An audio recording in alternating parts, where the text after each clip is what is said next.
di situ sopan, di sini juga sopan. Ada satu siswa yang dulu Bapak menjadi wali kelasnya. Untuk kakak yang berinisial D, selamat kakak menjadi siswa yang berkesan untuk Pak Dwi.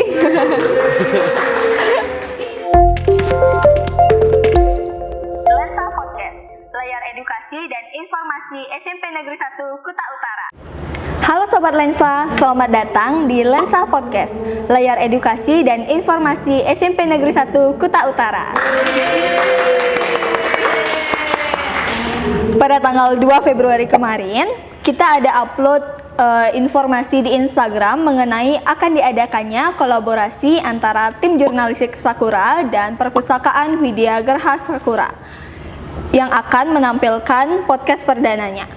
Dan yang menjadi narasumber kita pada podcast kali ini yaitu Pak Dwi.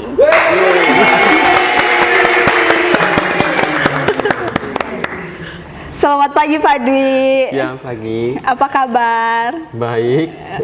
Sebelum lanjut ke pertanyaannya, mungkin Bapak bisa menyampaikan perkenalan lebih dulu ya. Mungkin nama panjang. Untuk nama panjang, nama Bapak Imade Widyarsa Dwitya. Kemudian apa lagi setelah nama? Mungkin Bapak bisa menyampaikan Bapak mengajar sebagai apa di SMP Negeri 1 Kuta Utara. Oke. Nah, Bapak di SMP Negeri 1 Kuta Utara itu sebagai guru PJOK. Kemudian mulai mengajar di sini dari tahun 2021. Lebih tepatnya di bulan Oktober. Nah, jadi seperti itu. Baik, sebelum mulai ke pertanyaan yang lebih dalam, mungkin Bapak bisa menyampaikan sebelum menjadi guru di SMP Negeri 1 Kuta Utara, apa kesibukan yang Bapak lakukan? Sebelum menjadi guru, Bapak kan kemarin itu kuliahnya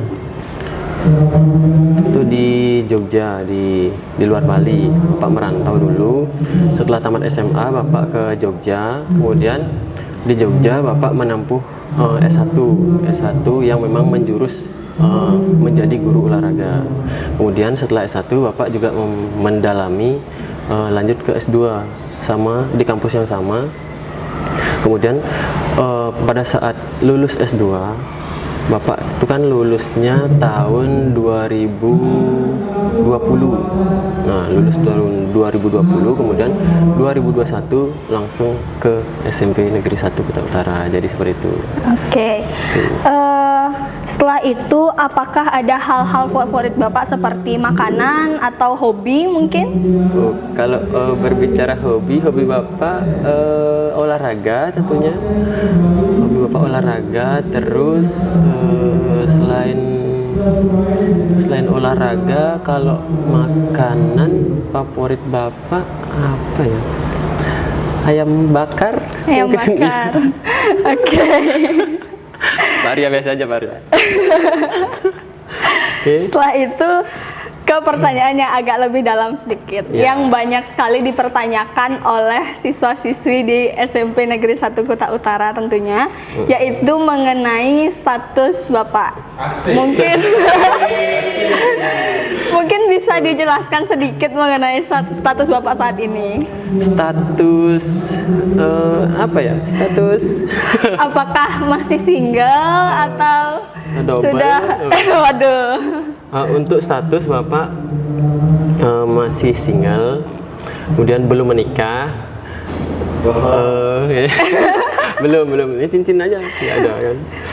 Belum menikah. Untuk status ya semoga saja segera. Karena masih single dan belum ada ya, apakah ada kriteria yang Bapak inginkan? Kalau belum adanya sih sebenarnya sudah ada. Oh, sudah ada. Oke, tapi rencananya belum dipublish aja. Oh, belum dipublish. Berarti masih private gitu ya. Apa yang waktu ini, Pak? Ya. Terus kira-kira kapan akan menjalin ke hubungan yang lebih serius? Untuk keseriusannya itu Bapak sih belum bisa publish sekarang. Oh gitu, oke. Doakan saja segera. Iya. Terus sebelum Bapak menjadi guru nih, kan Bapak sempat kuliah. Apa sih yang menginspirasi Bapak sehingga Bapak ingin menjadi guru gitu? Untuk menjadi guru yang menginspirasi Bapak sih lihat dari pertama itu kan memang semua profesi awalnya memang harus punya dasar pendidikan ya. Iya. Bapak mikirnya memang pastinya dari kecil kan sekolah dulu. Nah, kemudian dari sepentingnya pendidikan menurut Bapak, dari situ Bapak berkeinginan kayaknya untuk menjadi guru kayaknya menarik. Jadi seperti itu. Jadi Bapak tuh memang berkeinginan jadi guru biar apa ya, ada rasa senang, atau di profesi guru itu kita bisa mendidik seorang anak yang entah nanti besarnya bisa menjadi apa sesuai cita-cita yang diinginkan anak tersebut. Begitu. Berarti Bapak mengajar di sini sudah berapa lama?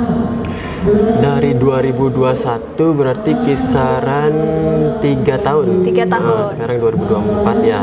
3 tahun aja. 3 tahun. Pasti ada perasaan yang bagaimana gitu sedikit. Jadi bagaimana sih perasaan Bapak saat mengajar dan pertama kali menjadi guru?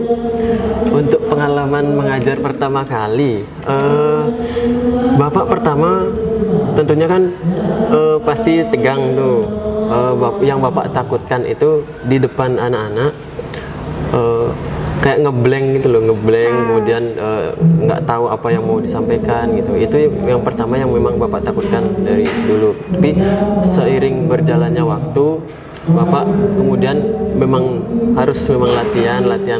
Bapak juga latihan di rumah pun. Bapak ada cermin besar, itu Bapak memang berusaha melihat seperti apa sih saya ketika menjelaskan di kelas gitu. Jadi memang latihan dulu dan kemudian semakin menemukan dan terbiasa jadi gitu untuk ngobrol di depan umum. Oh gitu, baik. Tadi Bapak sebutkan bahwa Bapak menjadi guru olahraga di sini, guru PJOK. Selain mengajar di kelas atau menjadi guru PJOK, kesibukan lain apa yang Bapak lakukan? Mungkin ekstra atau? Untuk kesibukan lain, Bapak juga mengampu ekstra. Kemudian untuk aktivitas Bapak kesehariannya itu Bapak sore-sore itu biasanya olahraganya itu kadang voli, kadang ke gym, kadang futsal, dan juga kadang bulu tangkis ya Pak Arya. Iya betul. Sama Pak Arya berarti ya. Iya, sama Pak Arya. Futsal juga sama Pak Arya. Iya. Itu. Berarti selain mengajar, olahraga ya kebanyakan kegiatannya. Kebanyakan olahraga. Ya. Terus untuk siswa-siswi Bapak di kelas, menurut Bapak bagaimana rata-rata kemampuan peserta didik yang Bapak ajarkan? Kalau di olahraga yang Bapak selama ini ampu kan, nah kadang ada siswa yang di kelas tuh kata guru-guru yang lain agak kurang, tetapi ketika Bapak ajak berolahraga di lapangan, itu memang di lapangan tuh bisa diandalkan, dalam arti dia tuh untuk semangat dan jiwa kompetisinya itu memang bangkit di lapangan gitu. Itu yang membuat Bapak bersemangat dan melihat dari sudut pandang yang berbeda dari guru yang memang menyampaikan yang seperti tadi Bapak sampaikan itu gitu. Baik. Apakah ada siswa yang paling berkesan untuk Bapak? Enggak, bukan asmara Pak. Waduh. Kalau berkesan, ada satu siswa yang dulu Bapak menjadi wali kelasnya di kelas 9H. 9H. Tahun lalu. Itu cowok Pak ya, cowok. Oh, cowok. Jadi, boleh sebut nama? Boleh sebut nama? Boleh sebut nama? Mungkin.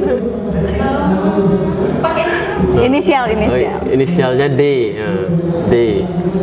Nah, jadi D ini kan cowok nih, memang terkenal bandel, susah dibilangin. Tapi ketika Bapak coba untuk seperti yang Bapak sampaikan tadi, ajak ke lapangan kemudian berolahraga, memang anak tersebut bersemangat dan bisa diandelin. Kenapa Bapak bisa bilang diandelin? Karena ketika Bapak ajak untuk ikut salah satu cabang olahraga di Porjar, nah itu dia bisa menyumbang piala untuk sekolah. Jadi dari situ Bapak melihat, oh anak ini berprestasi loh.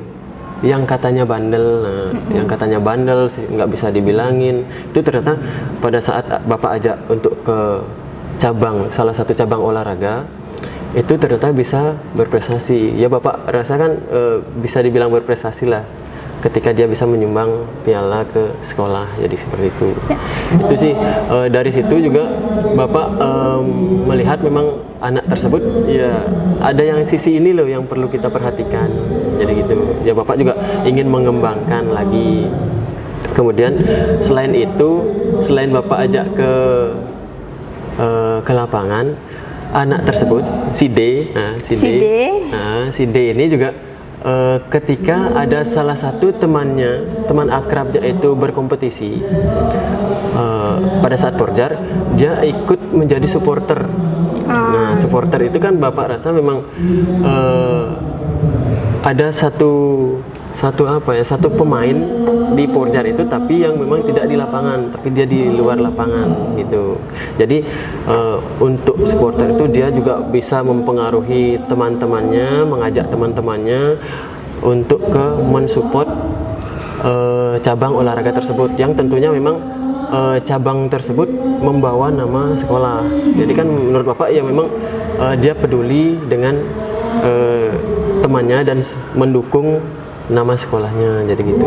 Di situ sih Bapak melihat ada yang sisi yang memang tidak terlihat di kelas, tapi di luar kelas bagus. Dan kemarin juga pada saat jadi wali, Bapak melihat anak ini si D itu bisa memimpin teman-temannya dalam lomba, kalau nggak salah lomba yel-yel apa ya, lomba yel-yel, dan itu memang dapat juara. Jadi seperti itu, dan yel-yelnya bagus. Baik, jadi tadi siswa yang paling berkesan untuk Bapak adalah siswanya Bapak yang berinisial D. D. Untuk kakak yang berinisial D, selamat kakak menjadi siswa yang berkesan untuk Pak Dwi.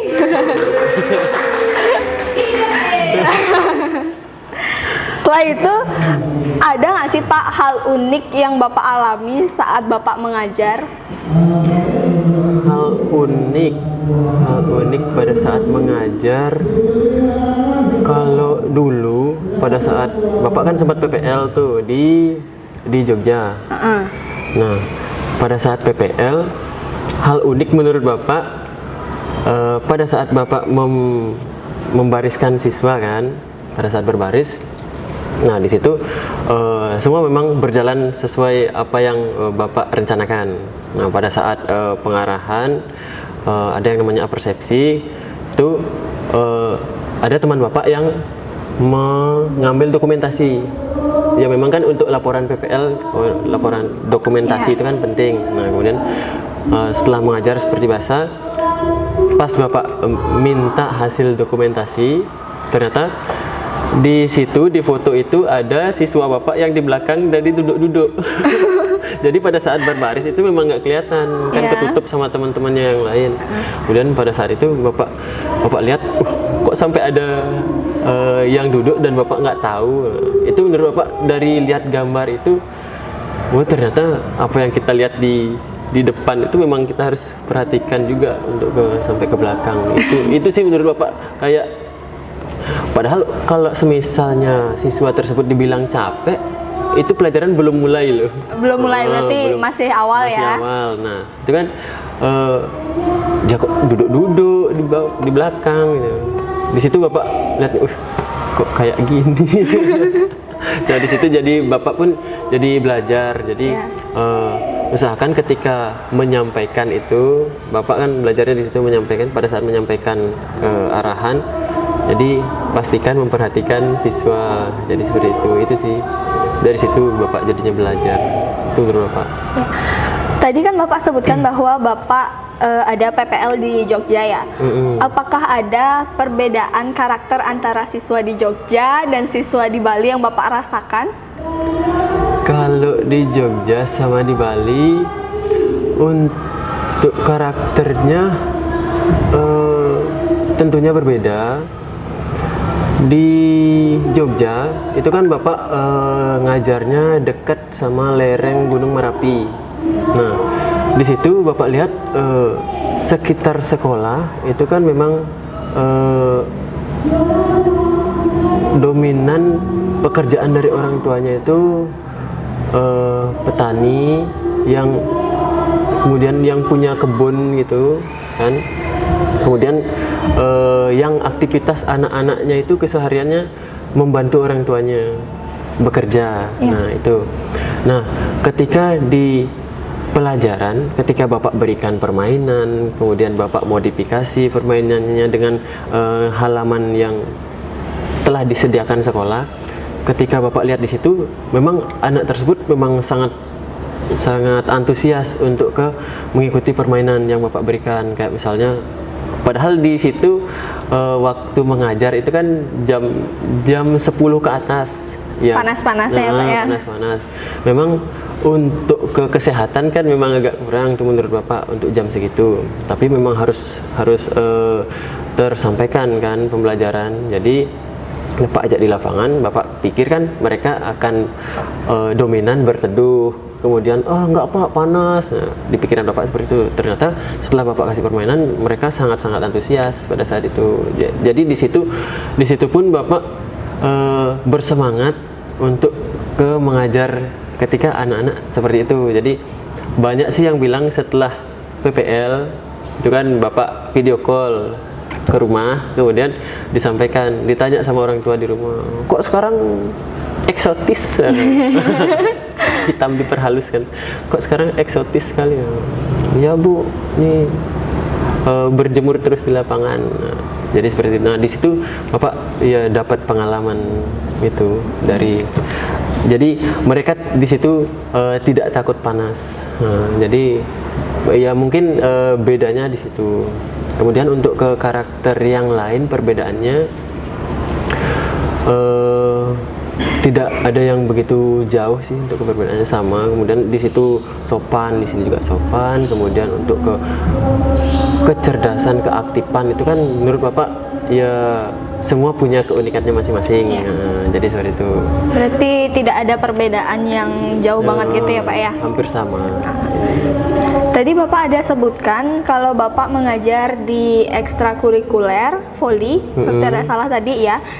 Apakah ada prestasi-prestasi yang didapatkan dari ekstra tersebut Pak? Mungkin bisa disebutkan?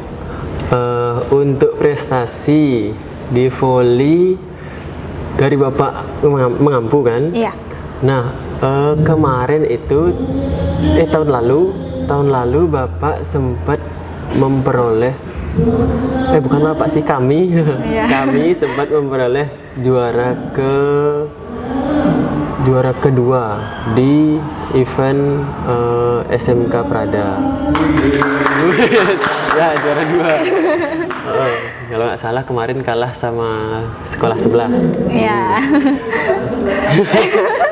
Sekolah yang kebetulan sekolah tersebut diampu guru olahraganya sama kakak kandung Bapak sendiri. Jadi jadi bukan bermaksud mengalah sih, tapi yang memang Bapak akui memang tangguh, anak-anaknya memang tangguh. Nah, itu di SMK Prada juara 2, kemudian di SMK Pegri 3 tahun lalu itu memperoleh juara ketiga. Kemudian setelah itu di Prada untuk ke tahun ini yang baru selesai kemarin itu kami turun tingkat jadi peringkat keempat.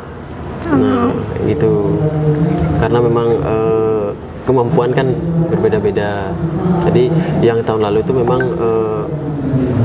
ya menurut Bapak memang lumayan kemampuannya, karena memang mengikuti klub yang ada di luar sekolah. Di luar sekolah berarti ya, di Jadi luar ekstra juga. di luar ekstra. Jadi itu sangat, ya Bapak bisa bilang sangat menguntungkan sekolah. Jadi seperti itu. Jadi Bapak mendukung anak-anak yang memang aktif untuk ikut di klub di luar sekolah. Seperti itu. Tadi Bapak sebutkan ada beberapa prestasi yang diraih. Untuk tipsnya gimana sih Pak biar siswa-siswa yang ikut itu bisa mendapat prestasi seperti itu? Oh, kalau di olahraga, Bapak pernah menyampaikan atau sering berpesan ke anak-anak untuk mencapai sesuatu yang bagus itu memang tidak didapat dari hal yang mudah. Jadi memang ke lapangan memang harus siap untuk jatuh bangun, capek lah, panas lah, memang harus siap menerima itu. Dan Bapak juga sering menyampaikan ke anak-anak, ketika kalian berkompetisi, mengikuti kompetisi, lawan-lawan kalian juga akan berusaha untuk meraih podium tertinggi. Bapak sampaikan itu. Jadi Bapak mengatakan juga, Bapak mending kalian jatuh bangun, istilahnya bahkan sampai nangis-nangis di lapangan daripada kalian nangis melihat ada lawan kalian yang bisa meraih podium tertinggi itu gitu. Jadi mending tersiksanya di latihan daripada sampai lapangan terus kalah nangis kan gitu. Jadi Bapak berpesan, tipsnya itu mau kerja keras, kemudian pantang menyerah, kemudian paham dengan nutrisi yang perlu dikonsumsi. Jadi juga perlu memperhatikan itu kan. Jadi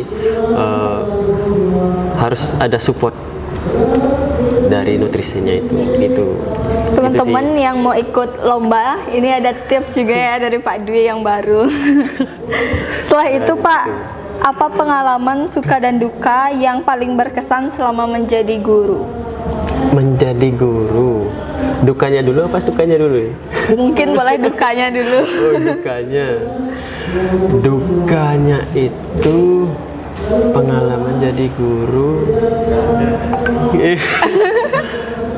Dukanya Bapak sedih itu, atau bisa dibilang tidak senang ketika ada siswa didikan Bapak yang ketika lulus itu malah menunjukkan sikap yang memang tidak baik atau merugikan. Itu menurut Bapak duka yang Bapak rasain ketika jadi guru tuh, ketika lulus kok seperti itu ya. Itu yang mungkin entah itu dari faktor yang lain kan ada tuh faktor keluarga, faktor lingkungan yang lain kan. Bapak dukanya lihatnya di situ. Kemudian ada juga yang duka yang pernah Bapak alami. Ada salah satu siswa Bapak yang memang yang namanya di lapangan kan, itu ada yang sempat jatuh, kemudian ada yang kakinya terkilir. Itu menurut Bapak ya, Bapak sudah berusaha untuk menyampaikan atau membuat sebuah pembelajaran di lapangan itu biar semuanya paham, semuanya selamat. Jadi seperti itu. Tapi ada satu kejadian, ada anak Bapak yang tapi nggak sampai patah sih, cuman terkilir. Jadi itu kayak ngerasa, kayaknya perlu diperhatikan lagi deh ininya, keselamatan anak-anak. Ya mungkin di situ untuk kedukanya. Kalau sukanya ini gimana Pak? Kalau sukanya, Bapak paling seneng tuh sama anak-anak yang aktif pada saat pembelajaran. Jadi di lapangan tuh mereka aktif, kemudian aktif angkat tangan. Bapak kan sering tuh tanya-tanya di lapangan, ada yang tahu ini. Ketika dia mau angkat tangan kemudian menjawab secara antusias tuh Bapak seneng banget untuk ke ini, sukanya. Kemudian ada juga yang mungkin menurut Bapak anak tersebut masih polos, dan ketika melakukan gerakan kan ada tuh Bapak paling seneng pada saat gerakan-gerakan koordinasi. Ada yang kaki yang naik, kaki kanan yang naik, tangan kanan yang naik. Nah itu kan koordinasi tuh, seret. Dan ada aja siswa yang melakukan kiri naik. Jadi kan ada gerakan-gerakan lucu. Nah itu Bapak menghibur. Iya. Tapi Bapak sampaikan untuk membenarkan gerakan. Jadi hiburan Bapak atau sukanya mungkin di situ. Kemudian juga ketika gini, ada siswa yang setelah lulus dia temui Bapak, dia temu Bapak di jalan, sempat ke sekolah, itu langsung bilang, Pak sekarang saya jadi atlet ini, Pak sekarang saya masuk mewakili sekolah Pak, jadi atlet ini. Nah sukanya di situ karena mungkin salah satu tujuan guru melihat siswanya itu ketika dia sudah balik ke sekolah lagi itu menjadi siswa yang memang lebih baik dari dia yang sebelumnya. Jadi itu mungkin salah satu. Itu menjadi kebanggaan ya Pak ya. Kebanggaan, senengnya di situ. Iya. Bapak. Baik, itu tadi untuk suka dan duka yang Pak Dwi rasakan. Untuk pertanyaan terakhir, Apa nih? ada nggak sih Pak quotes atau motivasi Bapak selama menjalani hidup dari dulu sampai sekarang? Motivasi hidup. Iya, motivasi hidup. Kalau berbicara motivasi hidup, kalau Bapak sih pertama, Bapak pribadi kan? Iya. Pertama Bapak ingin menyenangkan kedua orang tua Bapak. Nah, menyenangkan dengan cara ya Bapak ingin mereka tuh bangga sama apa yang telah menjadi atau apa yang Bapak perbuat, itu mereka bangga sama apa hasil yang telah dilahirkan kan orang tua Bapak melahirkan Bapak inginnya biar mereka tuh bangga dan merasa bahwa saya melahirkan anak yang memang berguna untuk masyarakat ya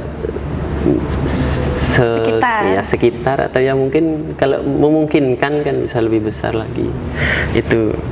Dan kemudian untuk menjaga semangatnya Bapak untuk kehiburan itu ya dengan cara berolahraga sih, untuk menjaga semangatnya biar kan setiap orang tuh pasti punya masalah. Iya. Kan? Nah Bapak biasanya melampiaskannya itu dengan cara olahraga. Nah, olahraga. Jadi setelah olahraga itu kan merasa, apa nih selanjutnya nih? Masalah apa nih ya? Gitu kan. Jadi biasa. Jadi gitu Pak ya. Gitu. Jadi gitu sih biasanya Bapak. Oke. Berarti membanggakan orang tua, terus melampiaskan emosi juga ke olahraga ya Pak ya? Iya, dengan cara olahraga. Iya. Oke, sudah terjawab, sudah penasaran kita selama ini teman-teman. Terus kita juga sudah mendapatkan motivasi dan tips-tips dari Pak Dwi. Terima kasih Pak atas jawaban dan waktunya. Semoga bermanfaat. Ya. Baik teman-teman, terima kasih sudah menonton video ini. Mohon maaf jika ada mungkin kata-kata yang salah dan kurang berkenan. Siapa narasumber selanjutnya? Komen di kolom komentar. Sampai jumpa.